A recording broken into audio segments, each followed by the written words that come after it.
Hi friends, welcome to Preejasamayal. இன்றைக்கி நம்ம சேனலில் ஆடி 18 அன்றைக்கி நான் எடுத்த வீடியோ தான் அப்லோட் பண்ணியிருக்கேன். அப்லோட் பண்ணுறதுக்கு கொஞ்சம் லேட் ஆகிடுச்சு. அன்றைக்கி நான் குக்கிங் என்ன பண்ணேன், பூஜை எப்படி பண்ணுறேன்னுலாம் வீடியோ தான் எடுத்திருக்கேன். அன்றைக்கி நான் 4 மணிக்கெல்லாம் எழுந்திரிச்சிட்டேன். பசங்களுக்கு ஸ்கூல் இருக்கிறதுனால அந்த டைம்லேயே இருந்துச்சு. 4:30 நான் என்னோடய ஒர்க்கு ஸ்டார்ட் பண்ணியாச்சு. லஞ்சுக்கு கொடுத்து விட்றதுக்காக இன்றைக்கி சன்னா மசாலா பண்ண போகிறேன். அதுக்காக சுண்டல் நான் நைட்டே ஊற வச்சுருந்தேன். இப்போ அது குக்கரில் சேர்த்துட்டு அதோடு சேர்த்து கொஞ்சம் தண்ணியும் சேர்த்து 4 விசில் விட்டு எடுத்துக்கலாம் நம்ம.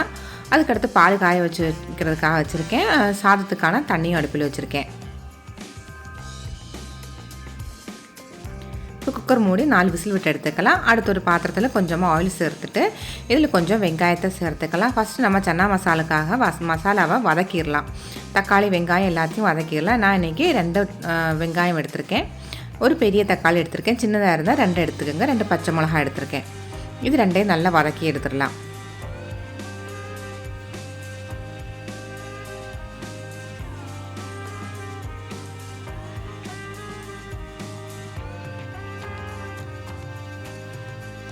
இப்போ நல்லா வதங்கி வந்துருச்சு. அடுப்பு ஆஃப் பண்ணிவிட்டு நல்லா ஆற வச்ச பிறகு கொஞ்சம் கூட தண்ணி சேர்க்காமல் இதை அரைச்சி எடுத்துடலாம். பசங்களுக்கு ஸ்கூலுக்கு கொடுத்து விடுறதுக்கு சன்னா மசாலா கூட காலிஃப்ளவர் தான் பொரிக்க போகிறேன். தண்ணி அடுப்பில் வச்சு நல்லா கொதி வந்தோடனே கட் பண்ணி வச்சுருந்தா காலிஃப்ளவர் சேர்த்துக்கலாம். சேர்த்துட்டு லைட்டாக ஒரு கொதி வந்தோடனே நம்ம அடுப்பு ஆஃப் பண்ணிடலாம். ரொம்ப கொதிக்க விட்டு வேக விட வேண்டாம். ஆஃப் பண்ணிவிட்டு வடிகட்டி எடுத்து வச்சிடலாம்.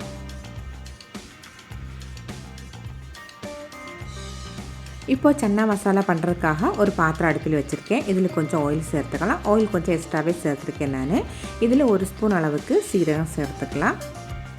அடுத்து இஞ்சி பூண்டு சேர்த்துக்கலாம். நான் இன்றைக்கி இஞ்சியும் பூண்டையும் தனித்தனியாக துருவி வச்சேன், அதுதான் சேர்த்துருக்கேன். உங்கள்கிட்ட இஞ்சி பூண்டு பேஸ்ட் இருந்தால் அதையும் சேர்த்துக்கலாம். இப்போ இது சேர்த்த பிறகு நல்லா கோல்டன் ப்ரௌன் கலர் ஆகிற வரைக்கும் இதை வதக்கி எடுத்துடலாம். இஞ்சி பூடில் நல்லா ஃப்ரை ஆனோடனேயும் நம்ம அரைச்சி எடுத்து வச்சுருக்கிற தக்காளி வெங்காயம் பேஸ்ட்டு இதில் சேர்த்துக்கலாம். கொஞ்சம் கூட தண்ணி ஊற்றாமதே அரைச்சி எடுத்து வச்சுருக்கேன். அந்த மாதிரி அரைச்சி எடுத்துக்கோங்க. இப்போ இதை ஒரு தடவை கலந்து விட்டுக்கோங்க.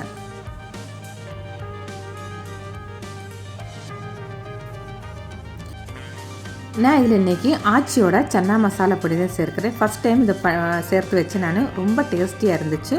குழம்பு சூப்பராக இருந்துச்சு. நம்மளுக்கு டேஸ்ட்டுமே ரொம்ப நல்லா இருந்தது. இதில் இன்னும் 1.5 ஸ்பூன் போட்டுக்கிறேன். போட்டு அந்த மசாலாவோட பச்சை வாடை போகிற வரைக்கும் நல்லா வதக்கிடலாம். பச்சை வாடையெல்லாம் போய் நல்லா எண்ணெயெல்லாம் பிரிஞ்சு வரணும். அந்த ஸ்டேஜுக்கு நல்லா மிக்ஸ் பண்ணி விட்டுறலாம்.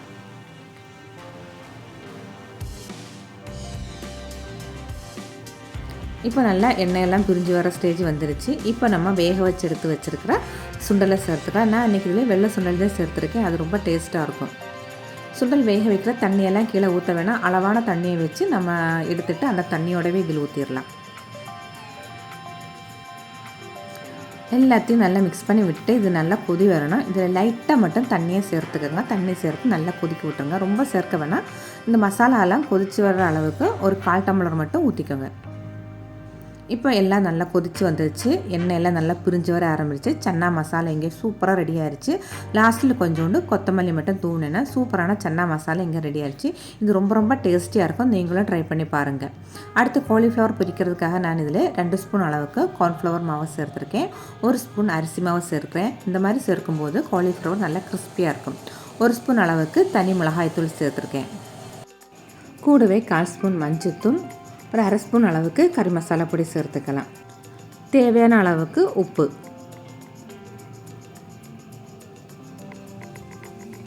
எல்லாத்தையும் சேர்த்த பிறகு நல்லா மிக்ஸ் பண்ணி விட்டுக்கலாம். நல்லா மிக்ஸ் பண்ண பிறகு கொஞ்சமாக தண்ணி ஊற்றி நல்லா கெட்டியான ஒரு மிக்சிங்காக எடுத்துடலாம்.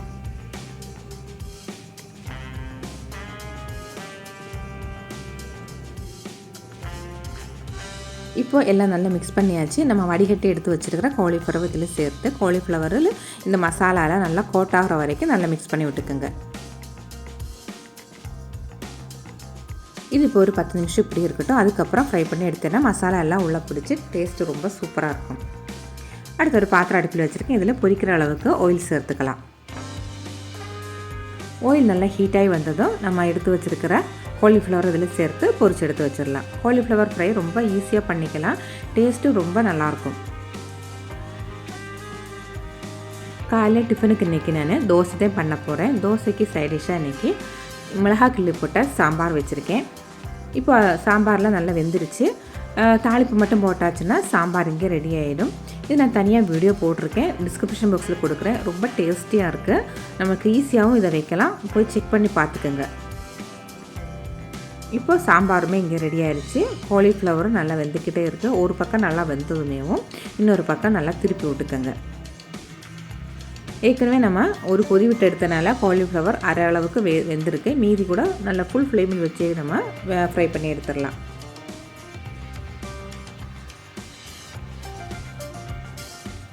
பசங்களுக்கு தோசையும் ஊற்றியாச்சு. காலிஃப்ளவர் நல்லா ஃப்ரையாக வெந்துருச்சு. இதை இப்போ நம்ம எடுத்துடலாம்.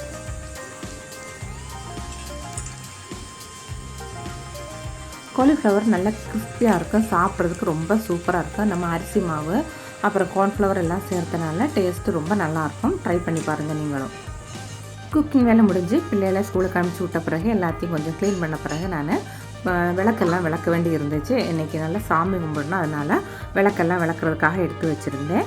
நான் இன்றைக்கி சபீனா பொடி, லெமன் எடுத்திருக்கேன், அதுக்கப்புறம் பீதாம்பரி பொடி எடுத்திருக்கேன். இதை வச்சு தான் நான் இன்றைக்கி விளக்க போகிறேன். ஃபஸ்ட்டு விளக்கில் இருக்கிற சந்தன குங்குமம் எல்லாத்தையும் நம்ம கழுவிடலாம். கழுவின பிறகு நல்ல லெமனும் சபீனா பொடி பீதாம்பரி பொடி ரெண்டையும் மிக்ஸ் பண்ணி நம்ம இதை நல்லா ஒரு தடவை தேய்ச்சி வச்சுக்கலாம். இந்த மாதிரி லெமனில் தொட்டு நல்லா தேய்ச்சி மட்டும் வச்சுக்கோங்க. ஃபஸ்ட்டு தேய்ச்சி வச்சு ஒரு 5 மினிட்ஸுக்கு அப்புறம் நல்லா நம்ம கழுவி எடுத்துட்டேன்னா இதில் இருக்கிற அழுக்கு எல்லாமே சூப்பராக போயிடும்.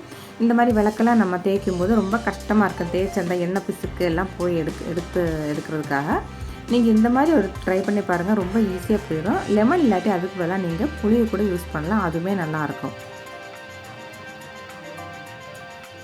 விளக்கில் எண்ணெய் பிசுக்கு நிறையா இருக்கும், கரியெல்லாம் பிடிச்சிருக்கும். இந்த மாதிரி நம்ம தேய்க்கும் போது நம்மளுக்கு அது எல்லாமே சீக்கிரம் போயிடும், கையுமே நம்மளுக்கு வலிக்காது. இப்போ எல்லாத்தையும் ஒரு தடவை இந்த பொடியை சேர்த்து விளக்கின பிறகு இந்த மாதிரி கொஞ்சம் வச்சுக்கலாம். ஒரு 5 மினிட்ஸுக்கு அப்புறம் எடுத்து நல்லா ஸ்க்ரப்பை போட்டு ஒரு தேய்ச்சி எடுத்தேன்னா நம்மளுக்கு இது எல்லாமே நல்லா பளிச்சுன்னு அழுக்கு போயிடும். இந்த விளக்கில் மட்டும்தான் கொஞ்சம் அழுக்கு போகாமல் இருந்துச்சு. அது ரொம்ப நாள் ஆனதுனால கறி பிடிச்சிருந்துச்சி. அதில் மட்டும்தான் அந்த கருப்பு போகலை. மற்ற எல்லா பாத்திரமே சூப்பராக வந்து விளக்கிட்டேன் நான். இப்போ நல்லா ஸ்க்ரப்பு வச்சு இந்த மாதிரி தேய்ச்சி மட்டும் விட்டுருங்க. ரொம்ப அழுத்தம் கொடுத்து கை வலிக்க தேய்க்கணும்னு எல்லாம் தேவையில்லை. லைட்டாக ஸ்க்ரப்பை வச்சு தேய்ச்சி விட்டாலே நம்மளுக்கு சூப்பராக பளிச்சுன்னு விளக்கு வந்துடும்.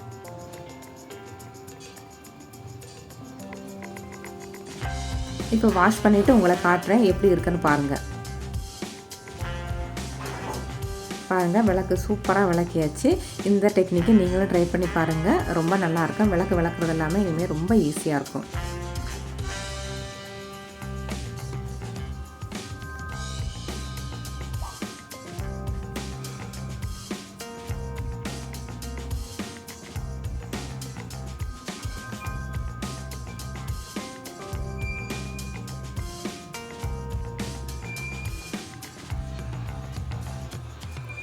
அடுத்து நான் குத்து விளக்கு விளக்குறதுக்காக எடுத்திருக்கேன். குத்து விளக்கில் இந்த மாதிரி இருக்கிற இடத்துல எல்லாமே இந்த மாதிரி கறி பிடிச்சிருக்கும். இது நம்ம ஸ்க்ரப்பு வச்சு என்னதான் தேய்ச்சாலும் போகாது. அதுக்கு நீங்கள் புதுசாக ஒரு ப்ரெஷ் எடுத்துக்கோங்க. யூஸ் பண்ணுறதை எடுக்காதீங்க, புதுசாக ஒரு ப்ரெஷ்ஷை வாங்கி இதுக்குன்னு தனியாக வச்சுக்கோங்க. அதில் கொஞ்சம் சபீனா பொடியும் பீதாம்பரி பொடியும் சேர்த்து இந்த மாதிரி நீங்கள் தேய்ச்சி விட்டிங்கனாலே சூப்பராக அழுக்கு போயிடும். ஃபஸ்ட்டெல்லாம் இது தெரியாமல் நான் ஸ்க்ரப்பை வச்சு ரொம்ப நேரம் அழுத்தி தேய்ச்சிட்டே இருக்கிற மாதிரி இருந்துச்சு. அப்படி இருந்தாலுமே க்ளீனாக போகாது. இப்போ எல்லாம் இந்த மாதிரி ப்ரெஷ்ஷை வச்சு நான் தேய்க்கும் போது எனக்கு சூப்பராக அழுக்கு போயிடுது. பாருங்கள், ஒரு சொட்டு கறி கூட இல்லாமல் சூப்பராக விளக்குமே விளக்கியாச்சு. குத்து விளக்கு விளக்குறதுக்கு இது ரொம்ப சூப்பரான ஒரு ஐடியா. அடுத்து பாத்திரத்தை எல்லாத்தையும் விளக்கி எடுத்து வச்சாச்சு. இதில் இப்போ நம்ம உப்பு தண்ணியில் விளக்குனால கொஞ்சம் துணி இல்லாட்டி டிஷ்யூ பேப்பர் வச்சு நல்லா தொடச்சி எடுத்துக்கங்க. அந்த உப்பு தண்ணியெல்லாம் இருக்கும்போது நம்மளுக்கு ஒரு மாதிரி கரை பிடிச்ச மாதிரி இருக்கும். இந்த மாதிரி நல்லா நம்ம தொடச்சி எடுக்கும்போது நம்மளுக்கு கரையெல்லாம் இல்லாமல் நல்லா பளிச்சுன்னே இருக்கும்.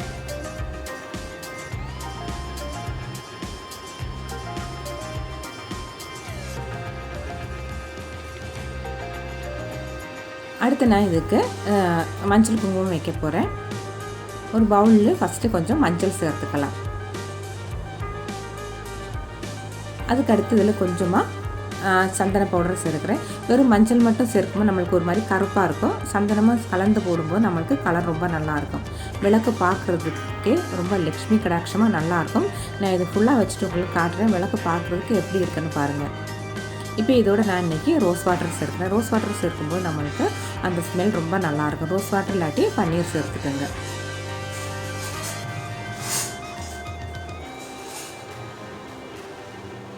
இப்போ விளக்கில் நம்ம இதை எல்லாத்தையும் நல்லா எல்லா பக்கமும் தேய்ச்சி விட்டுடலாம். சும்மா நம்ம பொட்டு வைக்கிற மாதிரி இருந்தாலும் வச்சுக்கலாம், இல்லை இந்த மாதிரி வேணாலும் வச்சுக்கலாம். இந்த மாதிரி தான் வைக்கும், அப்போ தான் விளக்கு பார்க்குறதுக்கே ரொம்ப நல்லாயிருக்கும். இதுக்கு மேலே குங்குமம் வச்சுன்னா ரொம்ப சூப்பராக இருக்கும்.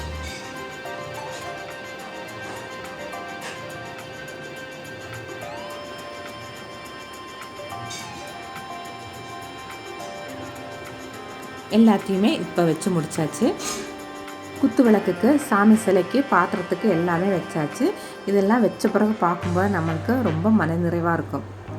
இப்போ நான் சாமி ரூமில் கோலம் போட போகிறேன். கோலம் போடுறதுக்கு நான் இன்றைக்கி அரிசி மாவும் கோலமாவும் கலந்து எடுத்துருக்கேன். அதில் தான் இன்றைக்கி கோலம் போடுறேன். கோலம் எனக்கு அவ்வளோவா போட வராது, சும்மா சிம்பிள் கோலம் மட்டும்தான் தெரியும். அது தெரிஞ்ச அளவுக்கு கோலம் போடுறேன். இப்போ கோலமெல்லாம் போட்டு முடிச்சிட்டேன். நான்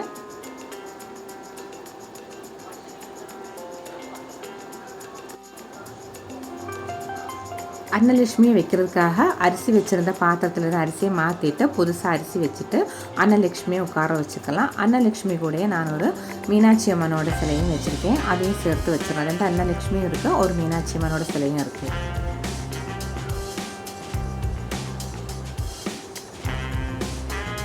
அதுக்கடுத்து இன்றைக்கி ஆடி 18 நம்ம செம்பில் தண்ணி எடுத்து வச்சுருக்கேன். இதில் தான் நம்ம இன்றைக்கி பூஜை பண்ணணும். ஆடி 18 அன்றைக்கி காவேரி நதிக்கு பூஜை பண்ணுற மாதிரி நம்ம வீட்டில் இருந்து நம்மளுக்கு அந்த மாதிரி பண்ண முடியாததுனால ஒரு செம்பில் நான் மஞ்சள் தண்ணி போட்டு தண்ணி எடுத்து வச்சுருக்கேன். இதோட கொஞ்சம் பூவையும் சேர்த்துட்டு நம்ம இதில் தான் இன்றைக்கி பூஜை பண்ண போகிறேன்.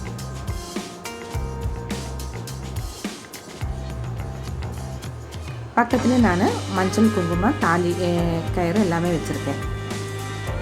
எனக்கு தெரிஞ்ச அளவுக்கு நான் இன்றைக்கி பூஜை பண்ணியிருக்கேன். இதில் எனக்கு அவ்வளோதான் தெரியும், ரொம்ப எல்லாம் அதை பற்றி எனக்கு பேச தெரியல. அதனால் எனக்கு தெரிஞ்ச அளவுக்கு நான் பூஜை பண்ணியிருக்கேன். அதுக்கடுத்து உருளையுமே நான் பூ வச்சுட்டேன். இது எல்லாமே எங்கள் செடியில் பூத்த பூ ரொம்ப நல்லா இருந்துச்சு. அது நம்ம செடியில் பூத்த பூ நம்ம பறித்து சாமிக்கோ இந்த மாதிரி டெக்கரேஷன் பண்ணுறதுக்கு வைக்கும்போது நம்மளுக்கு ரொம்ப நல்லாயிருக்கும். இப்போது உள்ள எல்லா வேலையுமே முடிஞ்சிச்சு. சாமிக்கு எல்லாத்துக்குமே மஞ்சள், குங்குமம் எல்லாமே வச்சாச்சு. பூ எல்லாத்தையும் வச்சு சாமி ரூமை அழகாக ரெடி பண்ணிட்டேன்.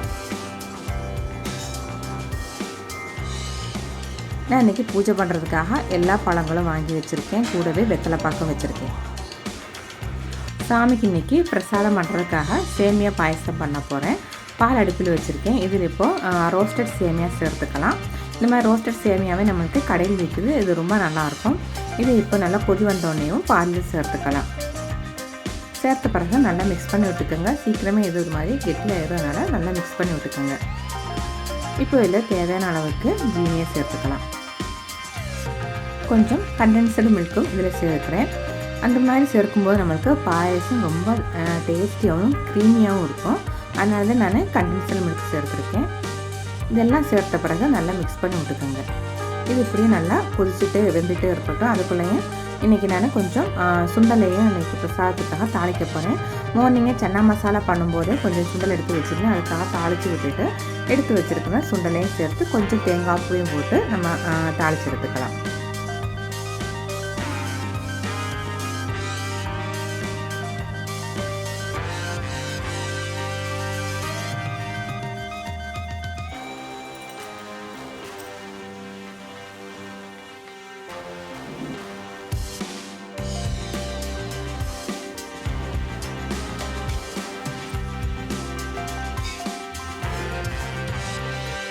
இப்போ பாயசம் நல்லா கொதிக்க ஆரம்பிச்சிது. கொதித்து நல்லா வெந்துருச்சு.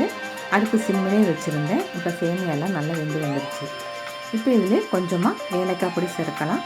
ஜீனியும் ஏலக்காயும் சேர்த்து நான் பொடி பண்ணி வச்சுருக்கேன், அதையும் சேர்த்துக்கலாம்.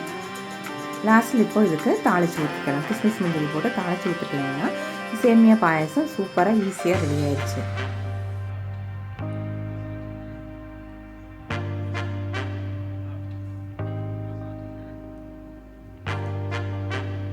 சாமிக்கு நம்ம இந்த பிரசாதத்தை எல்லாம் ஒரு பவுலில் ஆக்கி வச்சிடலாம்.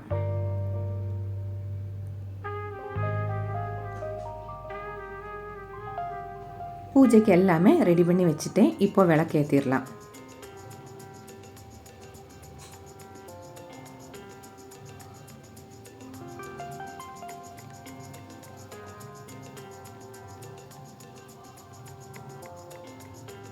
நான் 2 விளக்கு ஏற்றிருக்கேன். எப்போயுமே நான் வராகி அம்மனுக்கு ஒரு விளக்கு ஏற்றிடுவேன், காமாட்சி விளக்கு ஒன்று ஏற்றிடுவேன்.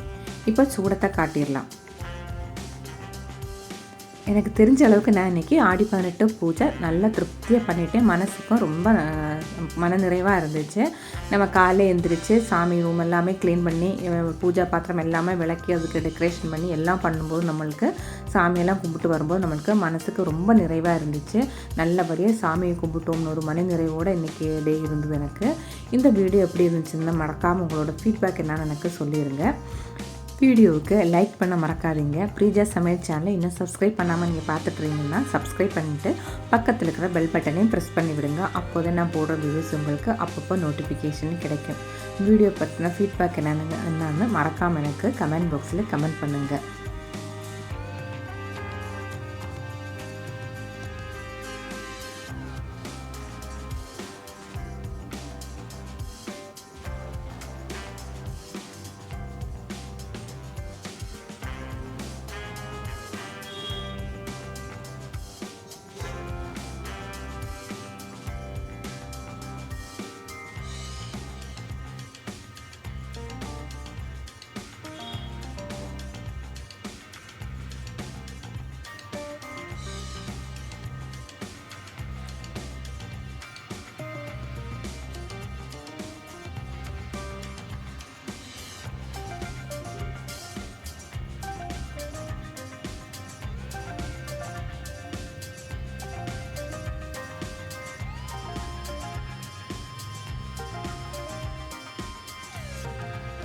இன்றைக்கான உலகம் நான் இதோட முடிக்கிறேன். தேங்க்ஸ் ஃபார் வாட்சிங்.